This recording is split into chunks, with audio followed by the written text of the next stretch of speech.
Guys, इस video में मैं आपको बताऊंगा आखिर सेंट्रल गवर्नमेंट लद्दाख को स्टेटहुड का दर्जा क्यों नहीं दे पा रही है। अभी जब पीसफुल प्रोटेस्ट चल रहा था वहां पे और वो वायलेंट टर्न हो गया, उसका मेन जो पॉइंट था वो यही था कि स्टेटहुड लद्दाख को मिलना चाहिए और सिक्स शेड्यूल वहां पे लागू होना चाहिए। तो आखिर क्या दिक्कतें आ रही हैं? देखिए, जो इसमें सबसे बड़ी जो सेंट्रल गवर्नमेंट सोच रही थी, जब 2019 में जम्मू कश्मीर से लद्दाख रीजन को अलग किया गया था, तो उन्होंने सोचा सरकार ने, केंद्र सरकार ने, कि इसको एक मॉडल की तरह पेश करेंगे यूनियन टेरिटरी में कि किस तरीके से वहाँ पे डेवलपमेंट किया जा सकता है सेंट्रल गवर्नमेंट के अंदर, की मेगा प्रोजेक्ट्स लाएंगे, सस्टेनेबिलिटी को बढ़ाएंगे और टूरिज्म को यहाँ पे बढ़ावा देंगे। अगर इसमें स्टेटहुड देते हैं तो जो लार्ज सेंट्रल गवर्नमेंट की स्कीम है वो इफेक्ट हो सकती है, लार्ज डेवलपमेंट प्रोजेक्ट्स हिट हो सकते हैं। तो ये भी एक रीज़न था। सेकंड रीज़न, जो मेन रीज़न था, कि जो लद्दाख रीजन है वो बहुत ही स्ट्रेटेजिकली इंपॉर्टेंट लोकेशन पे है। इसमें कारगिल की तरफ पाकिस्तान से बॉर्डर लगता है और लेह की तरफ चाइना से बॉर्डर लगता है। तो ये बहुत ही एक इम्पॉर्टेंट लोकेशन है, इंक्लूडिंग सियाचिन ग्लेशियर हो गया, जहाँ पे बहुत ही चाइना और पाकिस्तान का दबाव रहता है इंडियन आर्मी पे। तो ये यहाँ पे अगर स्टेट गवर्नमेंट आती है तो डिसीजन मेकिंग में बहुत ज़्यादा प्रॉब्लम हो सकती है। इसीलिए डिफेंस और इंटेलिजेंस एजेंसी कहती हैं कि वहाँ पे क्विक डिसीजन होने चाहिए, कि सेंट्रल गवर्नमेंट को किसी से कुछ पूछना ना पड़े, परमिशन ना लेनी पड़े। भी एक बहुत बड़ा रीज़न है कि जो सेंट्रल गवर्नमेंट है वो डायरेक्ट कंट्रोल रखना चाहती है लद्दाख रीजन में। तीसरा जो रीजन आता है कि जो लद्दाख है, जैसा मैंने आपको बताया, कारगिल और लेह रीजन में डिवाइडेड है। जो कारगिल रीजन आता है वो कारगिल डेमोक्रेटिक अलायंस, जिसे केडीए कहते हैं, वो वहाँ पे गवर्नेंस बॉडी है, और लेह एपेक्स बॉडी जो लेह को देखती है। तो अब जब यहाँ पे स्टेटहुड आएगा, स्टेटहुड बनेगा या स्टेट के इलेक्शन होंगे, तो यहाँ पे पावर इम्बैलेंस बहुत ज़्यादा हो सकती है। जो कारगिल है वो मेनली मुस्लिम डोमिनेटेड एरिया है, और जो लेह है वो बुद्धिस्ट, जो बहुत पीसफुल होते हैं, उन लोगों के, वो लोग वहाँ पे ज़्यादातर रहते हैं। और ज़्यादातर उनकी जो पॉपुलेशन है अप्रॉक्स 3 लाख के करीब है। जो कारगिल में भी मुस्लिम्स है वो भी बहुत पीस लविंग है, अपने काम में ही लगे रहते हैं, जो भी उनके बिजनेसेस हैं उसी में ही लगे रहते हैं। लेकिन जब गेम पावर का आता है तो बाप ना बेटे का होता है, ना भाई भाई अपना रहता है। तो पावर इम्बैलेंस बहुत ज़्यादा हो सकता है, कम्युनल राइट्स ना भड़के। इस वजह से भी सेंट्रल गवर्नमेंट कतरा रहा है वहाँ पे स्टेटहुड का दर्जा देने के लिए लद्दाख को।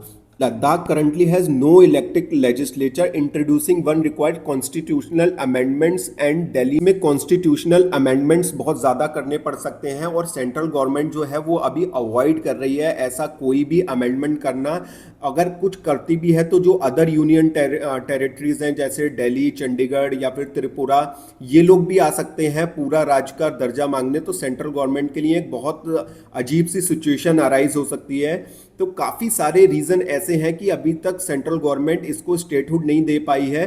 बट जो मेन मेरे को लगता है कि चलो आप स्टेटहुड नहीं दे पा रहे, आप यूनियन टेरिटरी रखेंगे, लेकिन वहाँ की जो अब वहाँ के जो डिमांड्स ये लोग प्रोटेस्टर जो लगा रहे हैं, जो दे रहे हैं, वो मेरे को बहुत जेन्युइन लग रही है।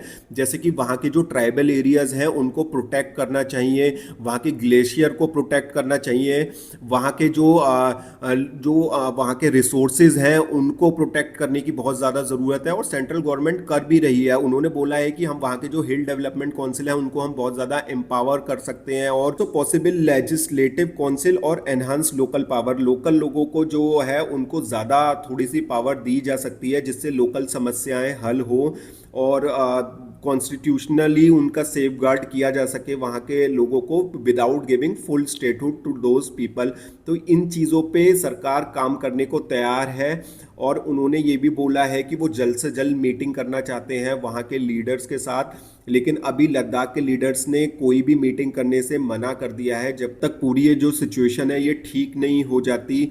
और जो सोनम वांगचुक जी का अरेस्ट है वो भी जस्टिफाई नहीं हुआ है। ये उनकी वाइफ का कहना है कि अभी तक कोई भी सबूत सरकार पेश नहीं कर पाई है, और उनको एनएसए के तहत अंदर डाला गया है, नेशनल सिक्योरिटी एक्ट, जिसमें बेल आसानी से नहीं मिल पाती है।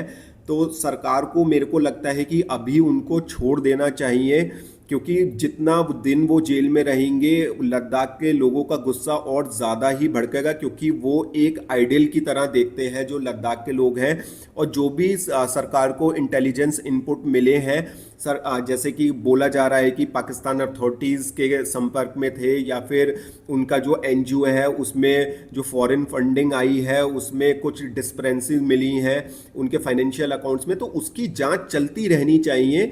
बट उनको जेल में रख के ये सिचुएशन और गड़बड़ हो रही है। जो लद्दाख के लोग हैं वो पीस लविंग है, वो पीस चाहते हैं, वो शांतिपूर्ण ही प्रदर्शन था, वो कैसे हिंसक हुआ इसकी और जांच होनी चाहिए।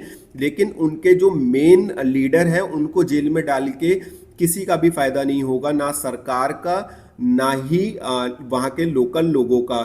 तो इस बैठ के शांतिपूर्ण तरीके से इस सिचुएशन का हल निकालना चाहिए। वरना देखिए वो जो लद्दाख रीजन है, एक तरफ पाकिस्तान बैठा है, एक तरफ चाइना बैठा है, इंटेलिजेंस एजेंसीज उनकी भी काम कर रही हैं। छोटी सी गलती बहुत बड़ी चिंगारी बन सकती है, ये सबको पता है। और ऐसा है भी, उनके इंटेलिजेंस लोग घूम ही रहे होंगे, एक कुछ ना कुछ वो ऐसी चिंगारी भड़का सकते हैं इस सिचुएशन को लेके कि ये आउट ऑफ कंट्रोल ना हो जाए। ये मैं सरकार से कहना चाहूँगा, इसका हल जल्द से जल्द निकालें और शांतिपूर्ण तरीके से निकालें। जय हिंद, जय भारत।